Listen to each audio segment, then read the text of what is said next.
Good evening and welcome to the Tuesday night edition. It's Tuesday, right? Tuesday night edition Fat Tuesday. of the Buddy Martin Show, also known as Martin and Martin. I am not Brendan. I'm Buddy. He's Brendan. And tonight we have a good show for you. Always have a good show. Brought to you by Titan MRI. Thanks for those folks. And David Whitley's in the orange and blue room, Brendan, whenever you want to bring him in. Oh, we're going to bring him in? I thought we were going to do the show up, and we don't do that now anymore? Sure, whenever you're ready. Oh, that's it. You're not going to tell everybody about the show tonight? You said that's yet. what we do. That's what we do. Okay, that's what YouTube tells us to do, Dad. I do it after the open, but if you'd like me to do it now, I will. I would like you to do it now. Okay, thank you very much. Welcome to the program. Tonight on the program, David Whitley joins us. Kyle Curtis will be with us, and Lauren Meadows will be with us. We'll talk about what else? The Swamp King. Did you watch it? Let's get your opinion. We got Iris coming up next, right here on the Buddy Martin Show.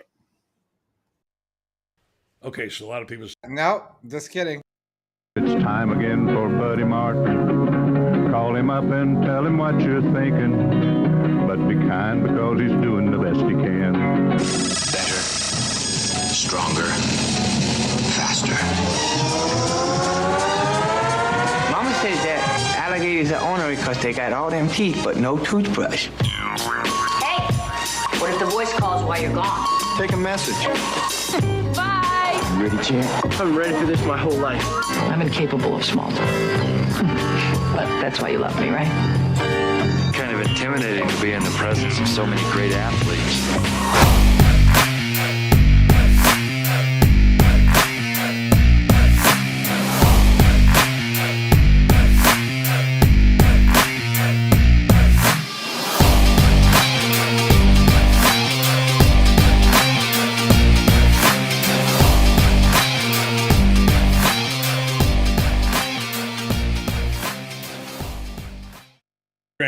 I'm Buddy Martin. He's David Whitley at the bottom and Brendan on the left. And let's get right to it. David, good evening to you, first of all. Are you on the new computer? That's all I want to know. The answer is, I'm afraid not. I still have it, but I've run into some problems with the IT getting it set up for me. But don't worry, I am confident that it will be up and running by at least the 5th or 6th game of the season. You didn't break it last time. That's soon. Good. Yeah. Mm-hmm. Yeah. So, by which time the Gators will be 5-1. I just want to throw that out there. 5-1. I like that. I like that. 5-1 is good. Hi, Mr. Whitley. How are you? All is well. How are things in Ocala? Well, they're good. Would you watch any of the Swamp Kings? Funny you should ask. You should ask. I didn't stay up till 3 a.m. when Netflix dropped it on the world, but I did get up and I watched all 4 episodes this morning. Oh, nice. Because I wanted to do a little review on it before the whole world saw it, and I got to tell you, I was pleasantly surprised by it. Because I had read some things going in. Naturally, there's one group that I think they sort of wanted, for lack of a better term, a hit job on that time, and goodness knows that there was a lot of negativity that you could highlight, and they could have spent 3 hours on the arrest and Hernandez and blah blah blah, but that wouldn't have done that era justice. Conversely, it wasn't totally sugar-coated. There was that, but they could have done nothing but just a complete warm fuzzy and nothing how great it was. And that wouldn't have been true either. So I thought they really struck, a sort of a fair balance between the two. Okay, we're going to talk about a lot. I know that Joe Blackburn says he watched all 4 of them. Good evening to Joe. And by the way, to all other friends, Michael Burton and the whole team out there, all those folks, JR, watching. And don't forget, what they have to do, Brendan, smash it. Smash the subscribe button. It's in the bottom right-hand corner. It's a little tiny thing that says YouTube. You click it, says subscribe. It's really easy. You don't even have to stop watching the show. All right. Having said that, now we'll tell you what we think. And David, we'll get back to you on your comments. I was also pleasantly surprised. Now, I'm almost through 3. I haven't gotten to 4 yet. I know Kyle Curtis will be on here in a minute. he says that 3 sets up really nice for 4, which is the 2008 championship, and we'll be anxious to hear about that. Now, let me just say what you said is true. People didn't understand what it was. Some thought it was a pure documentary. Some thought it was a kiss and tell all. Some thought it was a hype video. None of the above. I think it's a home run. And I'll tell you why. Because you got to see some footage that you've never seen before. And you saw inside the locker room. You saw raw, unedited, what you can tell from the language that people use. And it was a kind of a documentary, but it is of a celebrated time that we'll never see again. And that's very precious footage. Netflix did a good job of telling the story, I thought. And there's some good interviews. Feinbaum did pretty good. I think you were expecting him to bash Meyer. He didn't. He criticized him. They had used Pat Dooley a lot in there. And there are others. I was surprised that Dooley was in there as much as he was. Not that he's a bad guy. I just was surprised that he was in there. Local guy. So local guy, he covered the team. So you could have gotten whoever you wanted. There were others that could have gotten, but they chose him. And that's fine. Pat did a good job. Yeah, good job. So the deal is we're going to discuss this tonight, and Brenda will get your take on it next. It celebrated a time and space that we'll never see again. And for that, I'm grateful. I love the raw footage in the locker room. I love the interviews, what have you. It told a good story. And the main thing was, if you're a Gator fan, David, you couldn't remember all those things. I couldn't. And I was reminded of it. Like just how big Tebow, I know he was big, but I forgot how huge it was when he committed. And even though I wrote that book behind me, Urban Meyer, Urban's Way, a lot of that stuff is in there, mostly from the 2007 season. So I really liked it. Now, there are people who didn't. Some guy named Jim Weber, who follows me, who has a whole bunch of followers on Twitter, said he didn't like it because he said that just off the top of my head, things that were omitted included Hernandez. Well, Hernandez's story didn't really develop until this last year, until he left the program. And I get that. I guess you could say that. The Pounceys didn't participate in it. Urban told me when I talked to him, he wishes they had him. They didn't choose to participate. They didn't cover it up. And I said, Shelley's 911 call. That happened not the first 2 years. It happened, remember, after they lost in Atlanta. So the context is lost. So, yeah, that's Cam Newton's computer. Yeah, there were things that they could have put in. But I don't think they were trying to do all that. It was really kind of a down the middle, David, I think, story. Yeah. Brendan, what is your take on it? Well, I mean, I think what's interesting, I think the position that maybe that we're all in on it is that, we were all there covering it, working. I know, sort of different times or whatever. I came on closer to 2007, but you hear it and you were, I covering it in such depth and going to every game and whatever. So I found it to be interesting in the sense of like, you learn some things that you didn't know. Cause I wasn't, I have stacks of footage from 2007, 2008.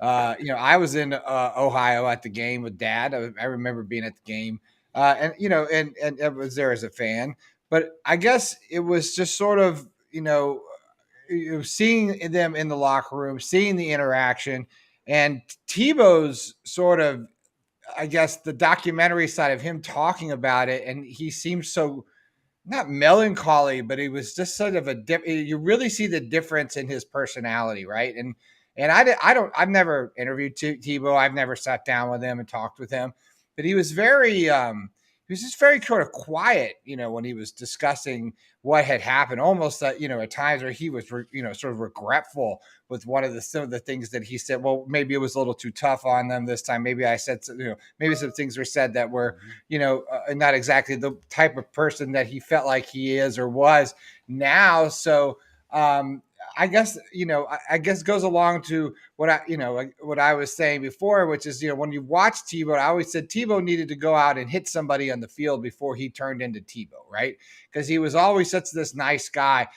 But to hear about him talk about the pressure and talk about how he really was feeling and not see this excitable version of him, I thought that was fascinating to me because I had just had covered such a different version of Tebow, right?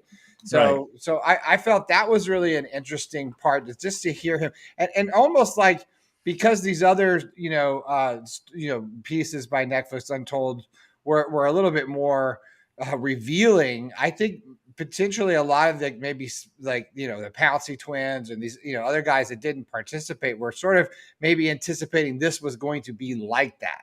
And maybe they were nervous how they were going to come off. Look, if you've ever done any sort of TV or reality TV or whatever, you're always nervous about what the edit is, right? And I got a sense of sort of that. And I thought, well, maybe that's why we didn't hear from the other guys.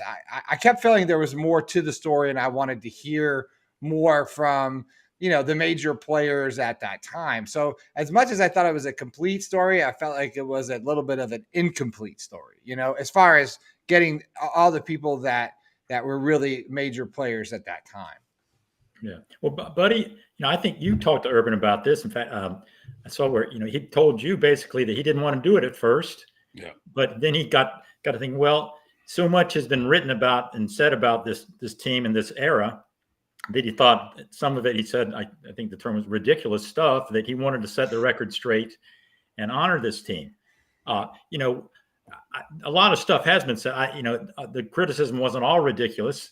A lot of it was based on fact, but you can see how those guys would be gun shy and might think, oh man, knowing a documentary, they think, oh, this is going to be a 60 minutes piece where they're going to grill me about, all right, where were you when Hernandez punched this guy, blah, blah, blah, that kind of thing. And they could have done a documentary on that. But as I said, it would not have been an accurate or fair reflection on that era. I mean, that was part of the story, but it certainly wasn't all the story. The story, and I think you touched on a good point. I have never seen Tebow so subdued. Yeah, he's a tough, but he's almost been a caricature of himself for years. Always, never. You always felt that he wasn't revealing something to him. Yeah. And not that he was being dishonest or anything, but he was just more reflective and expansive in this than I've ever seen him. And talking about the pressure he felt. Yeah. And when you think about it, good God, he put pressure on himself. Nobody, like that 2000, and the speech that he said, nobody's ever going to work hard, blah, blah, blah. And then he walked away and says, oh man, I've just, I've got no room for error here. If I don't back this up, I will forever be known as the guy who couldn't, the stuff on the wall that we have now, that would, instead of that being an inspiration to people, it would have been sort of like a joke to people. Well, I think, and not to interrupt you, and Buddy, I wanted you to jump in, obviously, but that's the feeling.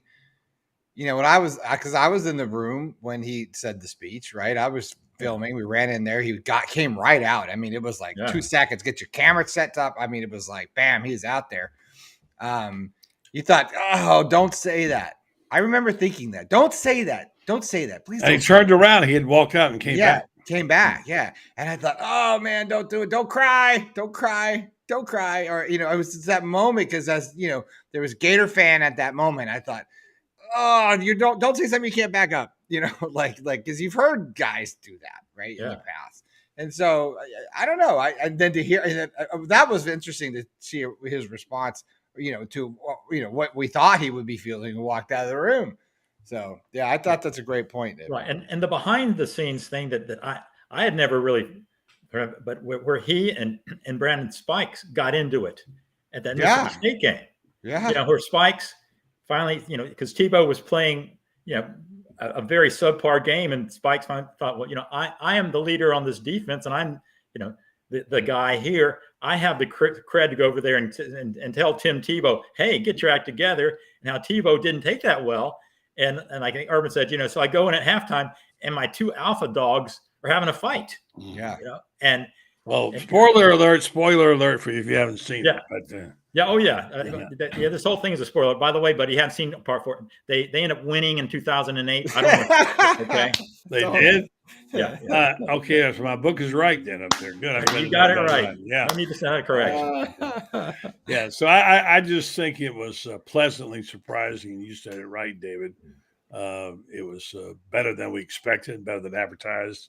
And Urban did tell us when all the stuff was coming out about, it's a hit job. They're going to do a number on Urban. They're going to tell the real story, what happened, whatever. And Urban was saying, no, it's not that. No, he was very excited about it. I finally said, well, what is it exactly? He said, it's the story about a football team. And that's exactly what it is. It's embellished somewhat, but I thought it was, look, you can go back and think of 30 things that could have been in it, right? And whatever. But I think the storytellers did a really good job, Brendan, of mixing the footage they had was great. That's what made the story. That, as I said, the producer said that was a game changer. I'd like to find out a little bit more on. They said they didn't know it for 6 months, and they found this box of tapes that managers and trainers had been shooting, and that was the key. That made this thing. That made it. That powered the entire documentary, and just from day because that gave you the true inside look of what was going on, the insider's view that nobody had ever gotten. And I mean, just see those mat drills. That was something. And the midnight lifting sessions. Yeah, and I heard about that. Intense, man. Right? Wow, was that intense? But you heard those stories, like on the beat. You heard the stories you about. Couldn't imagine you like couldn't that. imagine like that. No. I mean, I was like, it really made me look, at much differently because, like you said, our lens was. We thought we'd heard a lot of rumors of what sort of happened and didn't happen, but to see it, I heard about the mat drills, but damn, that was. Well, I did the book on it. I didn't know some of that stuff. I read the book. Surprising to me. It was shocking. I mean, I just now, Urban, and then to hear Dan Mullins talk about Urban Meyer. Was he feisty or what? He was wow. Yeah, I mean, this is definitely not the kind of thing that if you have a 12-year-old or under in the room, you might want to send them out. You definitely for the uninitiated who don't really have a concept of what football, how the sausage is really made, it'll shock them. Yeah, and what they were doing as far as the intensity and the profanity, that goes on everywhere. That is just what college football, that is what football is. And we're going to have Urban on Friday. Yeah. And we've got Paul Feinbaum on Tuesday. I will say Feinbaum was pretty much down the middle. He for a guy who admitted he didn't like Urban and criticized him, he played it straight. And I sent him a note and told him that. So, I mean, I think it's really good. I'm going to watch it again. If you can't get your hackles up here on this as a Gator fan, I mean, I had a friend over tonight, Carswell. He's a Gator fan. He got so pumped watching it, seeing all that stuff, watching the game action and all the crowds and all the stuff going nuts. In fact, Brendan, you got some video. We're going to play a little bit of the fans shouting. Not right this minute, right? You keep telling me I have it, but I don't. I texted you. I said at 3 minutes and 45 seconds. Oh, you heard. Oh, okay. The crowd roar Gator bait. Okay, Gator bait. A video then. And it reminded me of that whole. How that was just such a part of fandom, right? Of being in the stadium. Yeah. What I was ready to talk about, and this is sort of harken to what Buddies and you all were columns that we were talking about when the revamping of the swamp, right? When they were talking about when Brandon Spikes and Siler were saying, this was my house. Yeah. And now I'm giving it to you. That was awesome. Right? That was awesome. That was an awesome thing. Yeah. And then you realize, because they really hit home about 100 years of only one national championship and feeling the, feeling the echoes of that place and what it really meant. And it really, I mean, I was ready to put my Save the Swamp on stairs. Don't you dare touch that place, man. That place is. Don't mess with the swamp. Don't. Shane is doing the t-shirts. Yeah. Don't mess with the swamp. Let me jump in real fast because I got a couple of things I got to get to real quick. And we got Kyle waiting around the corner. I got to do this read on the spot. But Michael Burton and Robert Turner, this is says there was so much more about Urban's years in Florida we'll never know about or hear about it. Wrong, my friend, because why, Brendan? We're going to have him on every Friday for the entire football season. Yep. And our right best here. prize in football. And we will ask him. If Yep. you'll post the questions you want asked, I'll do my best. First, let me tell you about Titan MRI. Okay. Titan MRI, worth a short drive to Gainesville. No insurance, no problem. No problem. You can pay with cash or card, and you can get same-day scheduling. Start feeling better today because Titan MRI is North Central Florida's premier independent MRI facility. Come see why hundreds of patients are visiting our Gainesville location from Ocala, Marion County, the villages, and all over. That's TitanMRI.com. Shane, today I was asked on his show why we didn't change our name of Gator Bait and if we were under pressure to do so. And there was some sentiment in the show today to have a yell leader go from section to section like Mr. Tubis used to and say Gator Bait. And as you referenced a while ago, Brendan, there was something spectacular about that when a team ran on the field and it was this loud Gator Bait. And all the reasons you may have read about what happened, I don't buy any of them. This so-called story. There's not one documented case of it. And someone asked me, were we under pressure? I said, not really, but we did. I told them, Brendan, the story, what we did. We had a poll. It was someone official take a poll, asked some members if they wanted to, if they wanted to change the name. 98% said no. And then we had also other people who investigated. I have a couple of friends of mine who asked, or African-American friends of mine, I said, tell me, are you offended by this? Would it offend you? And they said no, said they were fine with it. Would they like to have it changed? Probably. But they said, and I don't mean to brag on myself, buddy, we know you. We know that you're not racist. So it's not coming. I didn't name it Gator Bait. So we left it what it was, and people said, thank you. Now the question is, David, can we get the president to concede and bring it back as a cheer, which is your job next year, David? Oh, yeah. Okay. Job one would be to actually get an audience with the president, which I think you might actually have an easier time getting an audience with President Biden than President Sass, because as well, he sort of kept a low profile here, but we're working on that. Would be an interesting thing to bring up. But when you bring up, it is funny how that was 15, how much has changed really in the last 5 years. So that was 15 years ago, the era we're talking about, and now you wonder if that kind of video leaked out of them puking and getting all that, if suddenly there wouldn't be a group protesting saying, this is like Northwestern. This is, this is hazing. This is brutality. That's just the way football, as I said, that's the way the sausage is made, and the way that these guys were willing to do that. Nobody's forcing them to go through this torture. They all bought in. This is what they came here for, and they signed on. And as Urban said, it was boot camp. It was Junction, Texas. And instead of being in Junction, exactly it was in Gainesville, and it was survival. And you couldn't cut it. You got cut out. So, but you wonder now that we've entered this era of sensitivity and safe spaces. If somebody said these, they can't do this. This is brutal, But and I dare say that I don't think there are near as many F-bombs thrown around these days from the head coach and stuff. Yeah, there was a few of those there. I was a little surprised at the dicey language they got on the air, but it was nonstop. But it is still these guys have been out there the past month in brutal conditions. I mean, football will always be a gladiator sport. That's what it amounts to. Yeah. Wow. Speaking of gladiators, here's one right here. Kyle Curtis joins the program. How are we doing, guys? Hi, Kyle. Evening. What's going on? You watched all four. Oh my gosh. Yeah, no. I've been watching, I've been chomping at the bit, but so today is the tomorrow's our first day of school. So we were all kind of just getting ready for school, stuff like that here in Gainesville. And I live in the house, so there's 56 of us here.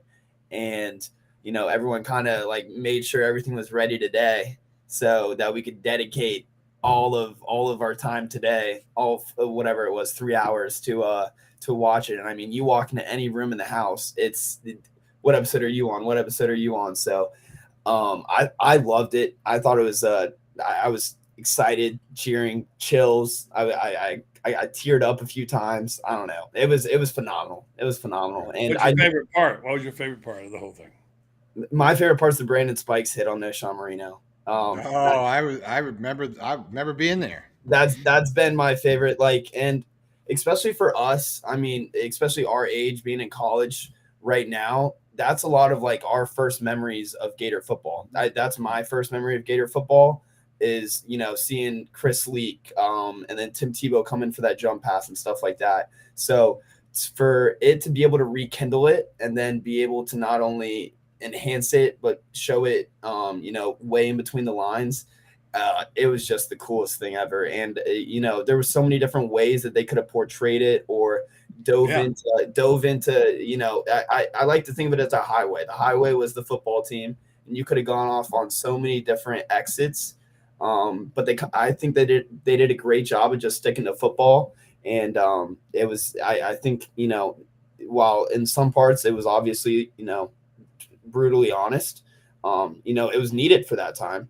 And I don't know, I think it was great publicity for not only recruiting, but also this year's team. I mean, if I'm a player on the team right now, I'm like, hell yeah, like this is what it takes to be able to, be a championship team and have that kind of legacy that, we're making documentaries about you 10 years down the line. And that's well said. And here's the thing, Brendan and David, all that baloney people say young people don't care about all that history. Guess what? Kyle just told us that how they do care about it, and it does carry over. And why else were there 50 rooms in the ATO household watching it today, right? So it does make a difference. Yeah, no, it was cool going around. We all went to dinner, and everyone had already gone through all 4 episodes, so we were all able to bounce off kind of, and that's all of our first memories. So I was able, everyone has different memories of, I was right here when Brandon Spikes blew up No Sean Marino on the first play, or I was right here when Major Wright had that hit in the third play of the Oklahoma game. So it was cool. It was cool kind of feeling like, I was at school whenever that would happen. Because, you see the bars you go to on the documentary, and you're like, oh my gosh, that's right outside the window right now. And it was surreal. Goosebumps. It was everyone here loved it. I'm going to watch it like 10 more times. David remembers, and I remember back when they had leather helmets. And Charlie Hunsinger was running. They were writing songs about it. No, I do, but David does. Yeah, I'm glad to hear that. That's cool. Yeah. Well, I mean, go ahead, Brent. I'm sorry. The beginning was a great look. I'd done cinema and dabbled in documentaries and stuff in the past. Worked in the business. Editing was my first love, and and I was actually asked. I was contacted when they started making this that if I had the footage to donate, and I was at every game along with Buddy, and we were at Gator Country, and for the Tebow years, and I guess what was interesting is kind of backtrack it when Meyer first came on and he was discussing like how to become competitive in the SEC. Like I got to change something, and I really thought they did a great job showing, and really Meyer did a great job, because without Meyer on this deal, it's not that great of a story, because you got to have the narrator, right? You got to have the guy that went through the whole thing. So Meyer really made this thing fly. But to hear how because you knew he had pressure, but like to hear what he had to do to change the culture, right? When people were snickering and they had the tarmac meeting, right, and players were snickering in the on the plane, and he fired 2 guys. And he fired 2 guys right on the deal. Yeah. So that whole process of becoming competitive, it was like there's controlled chaos and oftentimes uncontrolled chaos. Like but that is what it took. And if you don't like Meyer, if you have your opinion about Meyer, you watch this, you better know that he did everything to change and bring glory back to Florida.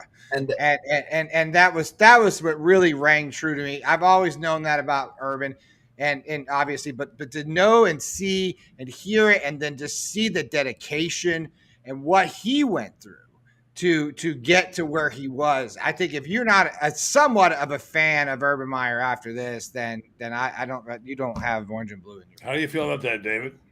I mean, it's true because you'd read stuff about it before, and Urban had talked to some extent about it, but just to see him, like when he talked about that first SEC championship game against Arkansas, where he's sitting there before with Earl Bruce, his mentor, and he's just so preoccupied, he's losing it, he just feels the pressure and he's not enjoying it. Earl Bruce says, snap out of it, Yeah. But Let the MFer go. Yeah. But Urban could never snap. He could never bring himself to, like, after winning the championship, again, spoiler alert, in 2008, he closed the door from the locker room and started texting recruits.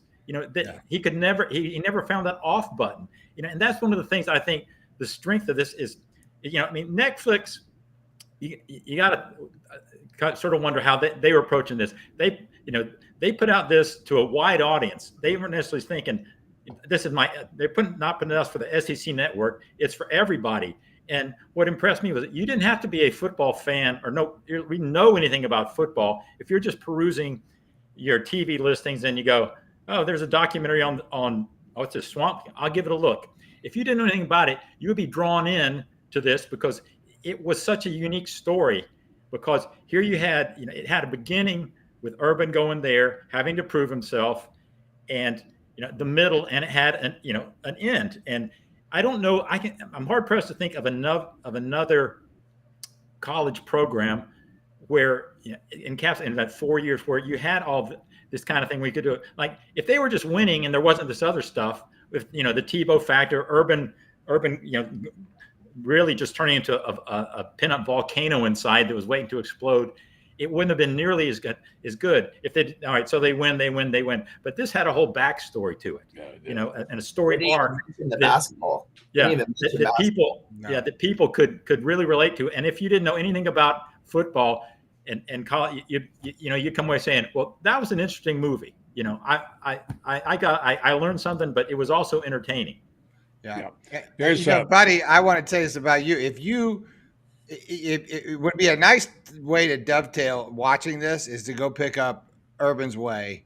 Can't buy it. It's out of print. But if you get a chance to read it, because you get a lot of some of these gaps would fill in because Buddy was embedded for a year. And that book, talks about the Earl Bruce story and talks about some of this stuff that, because I remember hearing that story, when Dad was writing the book. And so I think it would be a nice way to sort of follow up and read that book to really get a sense, because then it sort of kind of connects a lot of those dots and then takes it, sort of further on. But, I just thought that, Buddy, I really wanted to know your perspective, Dad, on, was that the sense that you got when you were there, and was it 2007, 2000? I wrote the book in 2007. I always write the book in the wrong year. Right. It was between the two national championships, and they asked me to write it, and I was honored to do that. But what I wanted to say about that book, which it is chock full of some good stuff, not because of me, but because the material was right there, and Urban was very forthcoming. He didn't try to con me, or he didn't try to withhold. And he gave me full reign on the thing. And it always kind of mystified me. And it renewed my conviction when I saw this again. Do you know what price he paid to bring those championships to Florida? You see now what he went through with. When I was doing the book and I was talking to a bunch of people from Ohio and his friends, his best friend told me, he says, Urban Meyer probably won't leave Florida. What he'll probably do is spill his guts out on the field coaching first. They'll carry him off the field. They damn near did that, and so he just gave every part of his fiber of his being to try to win. Like him or not, he wanted to win, and without that, he would not. They wouldn't have those two national championship trophies. And I think from what I'm seeing from online here, there seems to be, David and Brendan and Kyle, a little bit of an uptick in now how people are feeling about Urban. They kind of get now. That's what I was going to point out, and what I personally thought was the coolest thing of it all. When especially with my generation, kind of what Brendan was saying a little bit earlier. Especially if you're a Gator fan, it's easy to kind of look at Urban, not less informed people, but people who are able to maybe just looking at the book cover and saying, oh, he left Florida to go to Ohio State and all this stuff. But being able to watch this, I think that, a lot of us, and I never lost. I've always loved Urban Meyer, and I can, some people say whatever, but I think a lot of people in my age group specifically now have a deeper appreciation for Urban Meyer and the way that he ran that program and how much he was committed to winning and just, developing that culture. It was phenomenal. And what you guys were saying about the Netflix production and stuff like that, they've had a bunch of great sports documentaries. So whenever I found out that Untold was doing this Swamp Kings, I was super excited. I mean, the Johnny Manziel one is fantastic. There's a Manti Te'o. There's a bunch of great ones. So it was really it was awesome. But they're a lot not hit pieces, but they're a little more intense. They don't tell the same. So kind of hats off to Untold for not sort of sticking with the sort they of. They always go both sides. They do. Yeah. This was a story. This was different, and I think they did a good job. Well, the editors and the producers did a good job. Netflix is just the entity. This other, I don't know who actually produced. I know a couple guys produced it, but I know England. They're from England. Yeah, they did a good job. Studio 601 used to be a thing in Gainesville, and they used to shoot all sorts of great footage. And so there was a lot of good footage. But that was sort of that 2007. That's where the media, that's when we started streaming at Gator Country. So that's where like cameras were everywhere. That's why you started seeing a lot more of this sort of reality shows, sort of captured the locker room stuff and get that. And I don't think we would have had that story had we not. Yeah, can I just jump in real fast? I want to say something about two things. I know we got Lauren standing by, and that is that I don't want to say I told you so. I don't mean that. I tried so hard to tell people. I tried so hard to tell people what I knew to be the truth.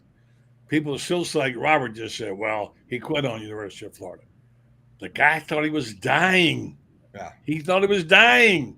Give me a break here, And then on top of that, he sold us out, went to Ohio State. I was the guy who came to his house, and when he was working for ESPN, not trying to be a big shot here, and said to him, Urban, he said he wanted to coach again. I said, where? He says, I don't know, but not right now, later on in a couple of years. You're working for ESPN. And I said to him, well, Luke Fickell's not going to be retained at Ohio State. They're going to fire his ass. He's going to be gone. And they're going to come to you in the end of the season. You got one shot here. Oh, I don't want to do that now, he said. Urban, you may not have a choice. If you want to coach Ohio State, it may be now or never, and it was now. And that's how he wound up going. He didn't have a plan to go back to Ohio State. That's awesome. That's crap. People get this idea. I'm not saying the guy was perfect. He made some mistakes. He'll admit to them, like every coach does. But I just want to say two things. He didn't have a plot to leave. He thought he was dying, which is why he quit. He didn't say, I'm going to quit on Florida. He thought he was dying. But people don't seem to grasp that. Am I crazy or what? I don't understand. No, I think this thing did a pretty good job of humanizing him and showing what he did, go through. And another interesting part, was there's so many levels of pressure that he felt. But the South Carolina game, first time out, he loses to Spur, and then he comes back here, and that epic game, where with the block field goal last play, and and he looked at, and he says he looked across the field and he saw the visor. He kept seeing the visor, and he felt that people almost wanted the visor to win more than him, and knowing that he had to operate under that, that he would there's never going to be another Spurrier, and it's just Well, I love what Spurrier said.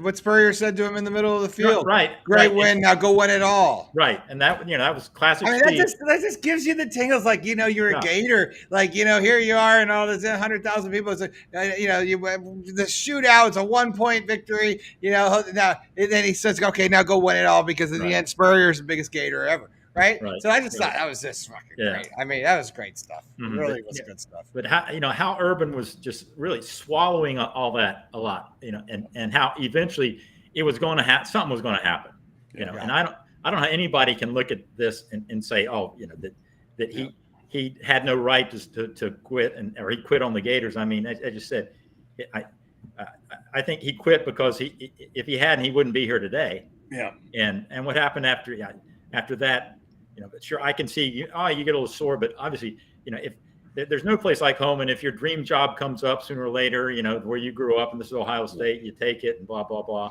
But, I do think this is, the first, sort of this first step in this sort of being a rehabilitation of Urban's image around here. Yeah. Brendan, let's go get Lauren, and I got one of the story areas and say good evening. And we also do our spot for our friends at Melden. But the last story about Urban is he made his mistake by coming back after he quit. Right. He made the mistake. There's a great story behind that. You guys know it? No. He quit. I love it. Foley had told him, if you ever want to cut back, we'll take care of you. After 2010? Yes, he quit. He quit. He quit. And Foley said, take some time off and come back, and we'll work it out. We'll take some pressure off of you. And he quit, and he left the field that day with one of the coaches. I believe this is Mickey, after he had quit.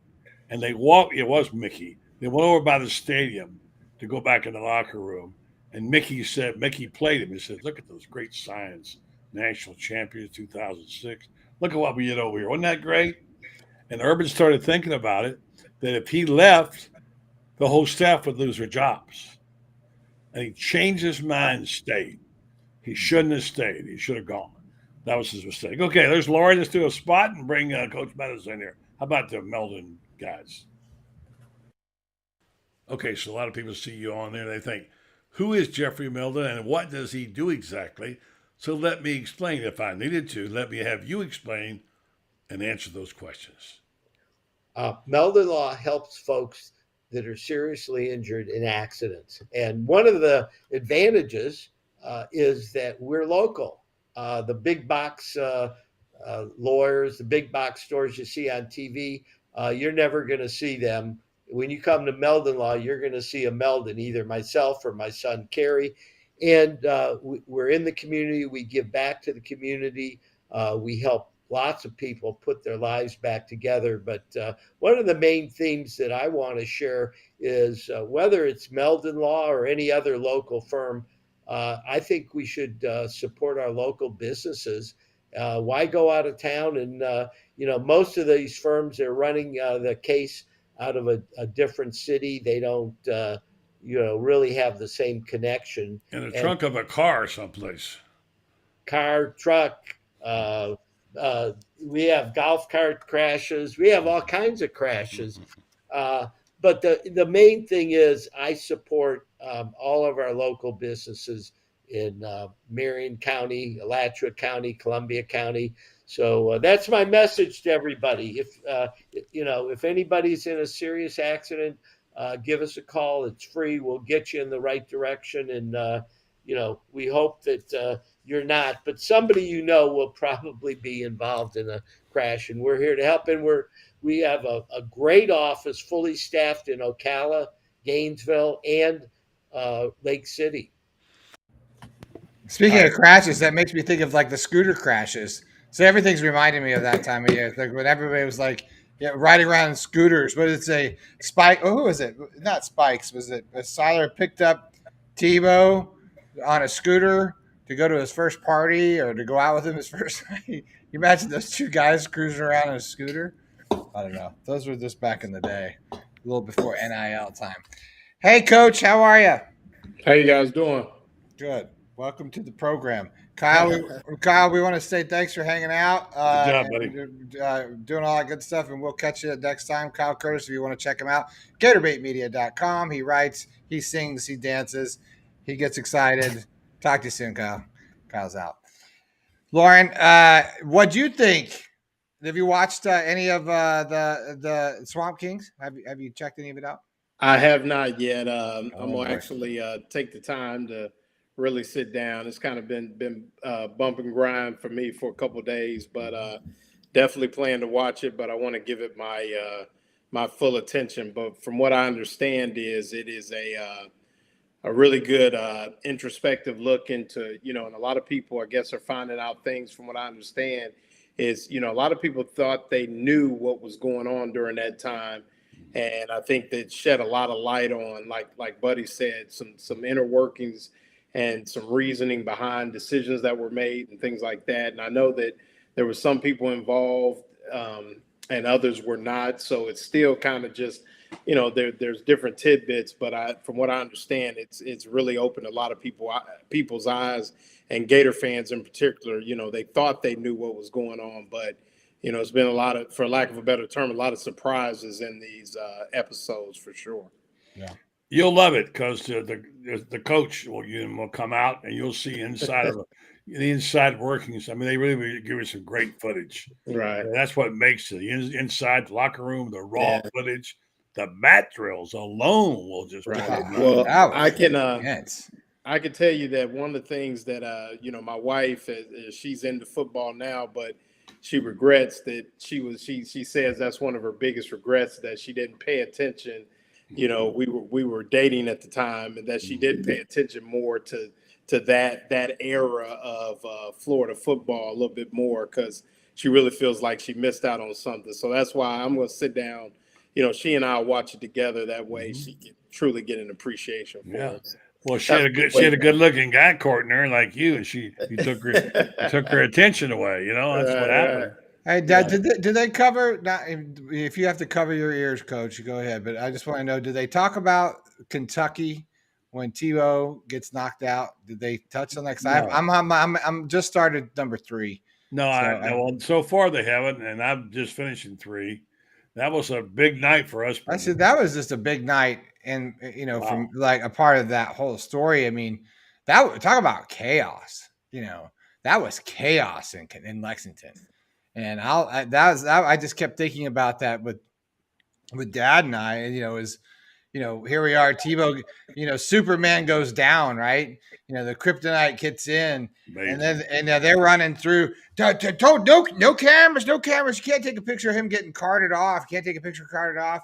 And my camera happens to be sort of running. I'm kind of holding it off to the side, but I catch this image of Tebow like through the ambulance window, right? And he's not looking good.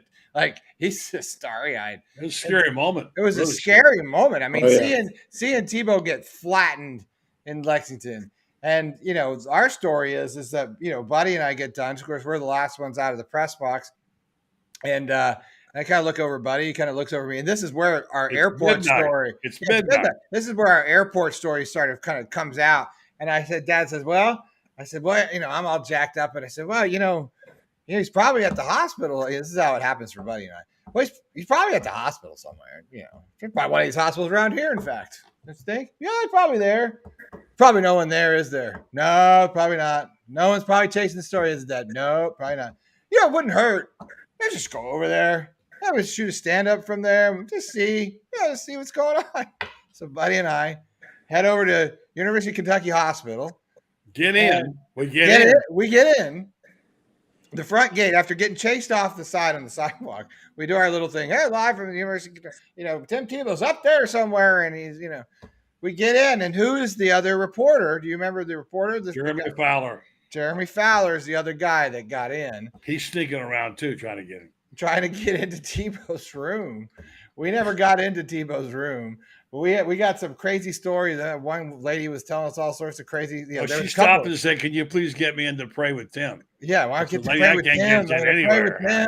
And it was, it was for me that was just personal part of that story. But that was the night Superman went down, right? only to emerge again. But so many stories. Yeah, let me tell Lauren and David, the one capper to it was that we finally decided we couldn't they kicked us out, kicked us off the property.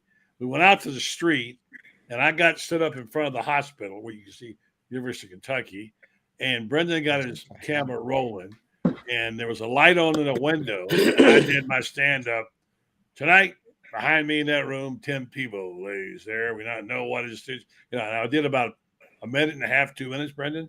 And Brendan taped it and took it down and rendered it. Back in those days, Brendan, it took us an hour to render a piece just to get it up. Ingest the tape and digitize it and then do all this shit to it. It was we put it up on the Gator country, and it went viral. Yeah. And people were at 4:00 in the morning sending notes saying, "Buddy, where are you? What's the update?" Like I'm standing out there, Crazy. Dr. Martin. Yeah, where are you? What's the latest? Not to digress, but yeah, I think I saw a note here I thought was really good. This is what I'm wondering about how this will affect people. And this was find that comment here about it. Oh, here you go. Perry Mason said, "I have new respect for Urban. Did not want him in the Ring of Honor, but after Swamp Kings and recruiting one of our 4 linebackers this year, a different opinion." Now, there you go. It's changing perspectives of people. Yeah, but why? I mean, why would somebody not want Urban Meyer in the Ring of Honor? Lack of knowledge. I won't say ignorance. They just don't. They hold. Look, they hold grudges. They hold grudges. I mean, I know it's supposed to be impartial on media, but you could be Joe Schmo football fan, and I mean that's like saying, I mean, it's like give Reggie Bush back his Heisman. I mean, come on. Like, I mean, people. I mean, you gonna fall down on the sword for. I mean, he's one of the top 5 greatest probably college coaches ever. Right, the second best college coach, second best coach at the University of Florida. I mean, he deserves everything. I mean, there was at the time there was nobody that had any issue until he left. And I mean, that's just, I mean, come on. That just, I mean, people need to, I mean, there's a lot of things that you can moan and gripe about, and a lot of it's right now with the Florida football program. But when he was here, I mean, it just, come on. Listen, I really have. What made me think about that, Lauren, too, is, and the way I feel about it is, it's like getting dumped by someone you didn't want to get dumped by, right? Like Florida fan was so high, we were so excited to have Urban Meyer, and he was the second, Steve Spurrier, right? And here we got 2 natties, like it's happening. You think he's going to go, he's going to be here forever, right? It's like that great relationship that, that you never think you're going to get dumped, and then you get dumped, right? And I think that was a lot of the pain, and it was like sudden and it was abrupt. And I think that there was a lot of, well, you're not really loyal. And then he took, then he ends up at Ohio State. So then there's like a lot of, everybody at that point, everyone's armchair quarterback. Everyone's figured out, what the story is in the narrative. And I think that's, and then the internet. I mean, my God, it's the internet. That thing runs roughshod. Everyone's in a message board and everyone's got the story. I mean, I've heard everyone tell me, well, you really, I know what really happened to Urban Meyer. Yeah, I want to get this take. Oh, really? You do? I want to get this take from David, if I can. Excuse me, Brennan. There one key point in here that came up that I don't think most people caught, because Urban was such a hard ass when he was at Colorado State. So hard. When he was at Colorado State, I used to have my friends tell me, "This guy's another Bear Bryant or worse." He said he's running people like killing people, And when he came to Florida, they got a kid from over in Daytona named Avery Atkins. If you saw that part in there. And the great story, and part of this is in the book, is that Avery Atkins broke up with his girlfriend and had a fight, and they got hauled down on a domestic charge. And Urban had a hardcore rule then: if you touch a woman, you're gone. So he had to kick, and he loved this kid, loved him. He was a great young player and a great kid. He made a bad mistake, but he had no choice but to kick him off. Remember the part, David? And when he said he kicked him off, he went back and went like he played Bethune for another year and took his life, overdosed, and just shocked Urban terribly. And he had a hard time with that. And I talked to Shelley about this. Shelley is a psychiatric nurse, so she deals with this. It's in the book. and the terrible it changed Urban's attitude forever. I'll never take football away from a kid like that again. You say, well, he was soft on players. That's why he was soft on players. He was so shook up by that kid taking his life. And Shelley said to Urban, you can't save them all. Mm.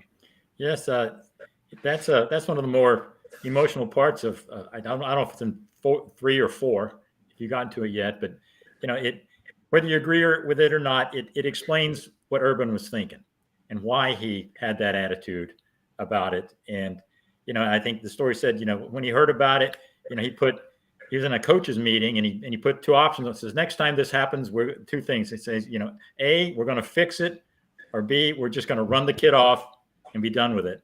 And then he said he erased B. Yeah. Says we got to fix it. Yeah. He as Shelley said, you can't fix it. I think he could have done more to try to fix some things. Because some things were fixed. Things did get out of control, somewhat. But you can see why he did what he did or didn't do what he did. Sometimes, he's haunted by the thought of another Avery Atkins.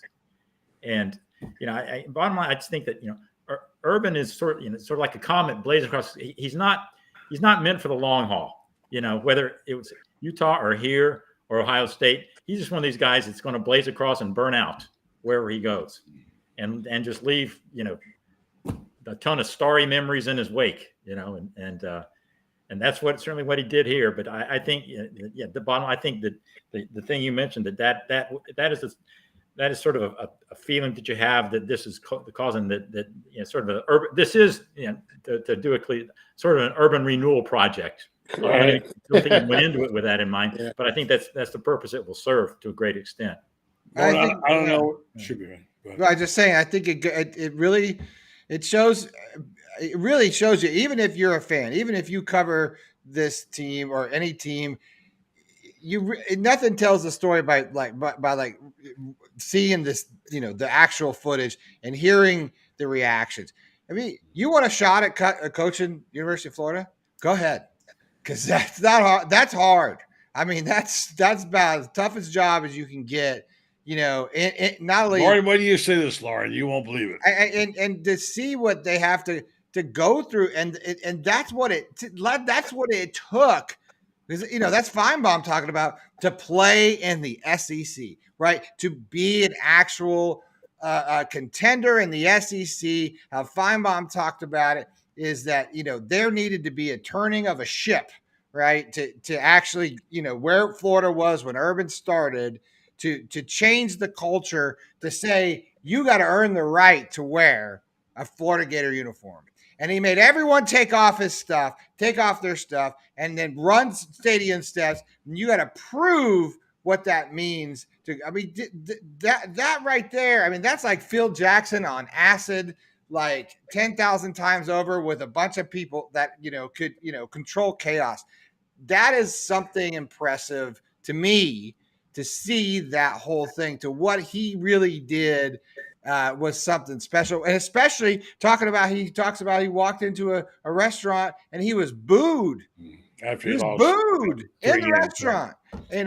Just unbelievable what he put up with, and still took it on him and said, "They're right. They're right. Gator fans should expect more. They have a right to do that." He never jumped on and said, "Well, don't talk to me like that." He never gets it. He only accepted it and accepted the greater responsibility of what it meant to be a Gator. And if you don't get that, you're foolish. You're an idiot. I see some of these people in chat. Get off your high horse about, he took our money in the last year. He didn't take your money. He gave you 2 national championships. Here's the 2 thing. natties. And he changed the culture and literally saved the program. So, yeah, he gets a couple of bucks or whatever coming out the door. You know what? That is some crap. Well, here's the thing is, not only, Urban Meyer is about that business, simply because, not only did he coach Florida, but then he turns around and coaches Ohio State. And I got news for Florida fans. It's the exact same thing. I know we like to run around here in the state of Florida, and I'm as big a Florida fan as anybody, but the pressure cooker that Ohio State is, he still had a winning season his last year, and really he had a round peg in a square hole trying at quarterback. Really, I mean, it wasn't a great situation that last year, So I mean, all those things. I mean, it's like he was still out there coaching. So I mean, coaching his butt off. So I mean, that's what I'm saying. I mean, I think that when people try to judge this, and they don't include the 2 national titles and things like that. And I mean, it just all those things have to be factored in. And when you look at it, even before you saw this documentary, like I said, anybody that truly knows the game of football and understands how this thing works on a major level, I mean, there's really nothing to talk about other than, like you said, going a step further and really understanding how detail-oriented, how aggressive, how just like you said, like Feinbaum said earlier, and I heard him, what it means to play in the SEC and what you have to do to not only play in the SEC, but win on a consistent basis in the SEC. I mean, it's not like in between the 2 national championships, where they go 9-4. Yeah. I mean, it wasn't like so, I mean, he was putting it down. Wasn't no 6 and 7s in there. And he doesn't know how. If you think Urban Meyer goes and just mails it in for a year, you think it's not in his DNA. He can't stand to lose. Did you not watch this? Like, he can't stand. He never just, I'm gonna mail it in. He doesn't know how to do that. He can't even sleep at night. I mean, that's what's crazy to me. I mean, the guy, you couldn't have a guy more dedicated to your program, really, than Urban Meyer. If there is never a laptop, we may not be having this conversation. Yeah. Think about that too. Well, we're going to get to that. I wanted to say I got an assignment for David here. David, can you cover this? Our good friend, Mr. Arnoff, just tuned in. What did I miss? You want to take that? You want to recap that, David? That's hour. I love. He's a great guy, but there's too much to recap. But I want to mention the camp because I want to get Lauren's perspective because you were not here. What people think they know, okay? People think they know the true inside story.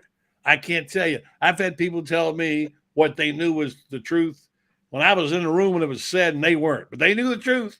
They knew it because they knew it. They were experts. And so the versions of Cam Newton, whatever you think you know about that, amazingly, fans have a great imagination for things. They know, like I say, there's 3 things everybody knows how is an expert on, right? One is starting a fire, one is calling ball plays, and one is running a restaurant. Okay, they're experts. They're also experts on football in Florida. So that's how it goes. Well, go ahead. No, yeah. My computer cut out a while back. It wasn't my computer. It was YouTube.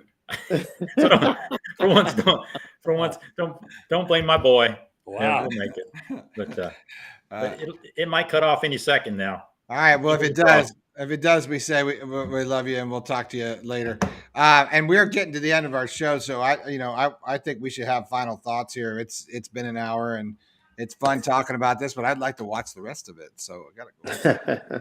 Hey, all right, around the horn. Spoiler alert. Go first. All right, what's the topic, buddy? Pick it out. Let's just talk about. Let's stay on topic. Will the perspective of Gator fans now change on Urban Meyer after the Swamp Kings? All right, we go, David, because his battery's down. Oh, yeah, I think we're already seeing it. Yeah, that it shows him as it humanizes him, and they see how much he did. Basically, almost gave his life for the program. I don't know dramatize things, but as Brendan was saying, it's true. Yeah. And he said, I think one of the last things he's quoted is saying, that I may have some things I want to apologize for, but nobody can ever say, that I didn't give my best down there and give my all. And that's. And that's pretty much, I think people will appreciate that. And this, I think, will go a long way to sort of rehabilitating his image. Unless, if you're determined to not like Urban, nothing's going to change your mind. But if you go in with something of an open mind about this and you see his side of things more, I think you'll warm up to him. And time will heal that wound. All right, Lauren. Yeah, the world has really changed since that time. A lot more access, a lot more to see, a lot more to view. The idea that they can bring, that type of footage and that kind of inside perspective, particularly with two of the greatest Florida Gators and Urban Meyer and Tim Tebow and their thoughts on things. I mean, I'm really excited to watch it. Yeah, and I think that after this, I'm going to put it this way. If Urban Meyer is not in the ring of honor and, nobody thinks he deserves it, then after this, there's really, after a Buddy Martin book and all those things, there's really nothing else that he could do. So that's the way I stay right there, Lauren. I want you to hear what I'm going to say. Brendan, go ahead. Yeah. I think I've said enough about it tonight. I just, I think it's awesome. And, I think I'm glad that people are changing their mind. I've always said, if you can't love a coach that, literally did as much as what Urban Meyer did for the University of Florida and to being a Gator, then I think I don't really know how to explain that to you anymore. I think you need to pay a little bit closer attention to the game of football in the Southeastern Conference and how things are done. All right. That's it. Well said. Now, Robert Turner, I'm not throwing you on the bus. It's a separate subject. I know what you said about Cam Newton. All I can tell you is that Cam Newton stole a laptop, okay? And when the cops came to get him, he threw it out the window. All right. And then he dropped out of school. All right. There's that part of the story that, that we never know the rest of the story on, but we know what happened to Cam. Things worked out pretty well for him. I want to say one final thing. We'll make this point, and then we'll say goodnight. We'll do our spot on Rinstar. That is, I think what Gator fans are seeing is the high cost of those championships, what it costs people, what effort went into it. Like you said, laying your life on the line, a level of commitment like we've never seen before and will never see again.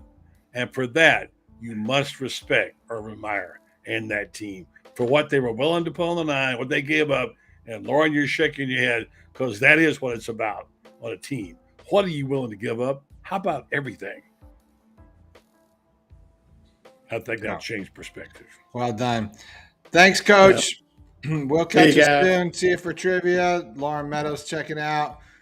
Dad, I thought it was cool to see something that we definitely shared together watching, doing all those games. And I'm very fond of a lot of those memories. So it definitely jarred a lot of those thoughts of, oddly enough, Stella came home tonight, and I'll tell you, she said, well, I had a bad practice, and she was kind of upset. And, I had just gotten out watching Urban talking, and, and she said, well, I said, Stella, you're not going to get any better if you just go to practice and you don't work outside of practice. And I said, do you want to be great? Do you want to be great? Oh, you want to be great, kid? Then you gotta get ready, because if you want to be great, you can't just show up at practice. You got to do the extras. So her and I are going to do a midnight lift later. So now you become Tiger Woods' father all of a sudden. Okay. No, not exactly. Leave my granddaughter alone, will you please? Okay. Well, you got to push him, buddy. Got to push him. I can't pay for college, so it's like Tebow. Tebow was told not going to pay for college. That's right. You got to get a scholarship. Yeah. Right. Thanks for the great comments, Alice, and also yes, David. I don't know if we can do an afternoon chat and all that stuff. Yeah. So looking forward to watching the last part. Really good show tonight, Brendan. I really enjoyed it. Thanks to all of our guests. David Whitley, who's always terrific. Lauren Meadows. Had a rough day today. All the best to Lauren and his family. And David, I didn't mean to cut you off. He said, "Did you cut?" He texted us, and I said, "No, he was just glitching." So we just, I think his battery was close to done. But we love you, David Whitley. Thanks for always being there for us. And of course, Kyle Curtis. Let me do Kyle. Let me do this Rinstar spot, and we'll say goodnight. Of course, Rinstar has been a great supporter of ours over the years in our community. And with this show, they have a reputation as a high-quality, patient-centered clinical research facility downtown Ocala. They bring cutting-edge clinical research trials to Ocala in areas like Alzheimer's, dementia, psoriasis, osteoarthritis, migraines, fibromyalgia, along with many other conditions that affect our community. They would like you to come be a part of some of those clinical trials because they want to be able to get your DNA. And they send this off to major clinicals, other partners like for pharmaceutical and biomedical companies throughout the medical industry. So to be a part of it, go to RenStar.net and check them out. You might be compensated for time and travel. RenStar Medical Research. Seeking tomorrow's answers to the health questions of today. Good job, Brendan. Good job. Just telling everybody about, hey, GatorBaitMedia.com. Check us out right now. Use code WINNING. Get 20% off our all access membership. Go ahead and click on the QR code, but in the chat, you click on it, go into subscribe, and you're going to get yourself GatorBaitMedia.com for 1 year at 20% off. It's a good deal. We're running it for just another till the end of fall, or I guess till the very first game when I go to Utah. Yeah, the state wedged between Wyoming and Nevada. You've seen pictures. Name that movie, you might get even more money off. These two Utes. Yeah, with wrong movie, but we'll work on that. Check that out. And don't forget to smash the subscribe button. It's down here.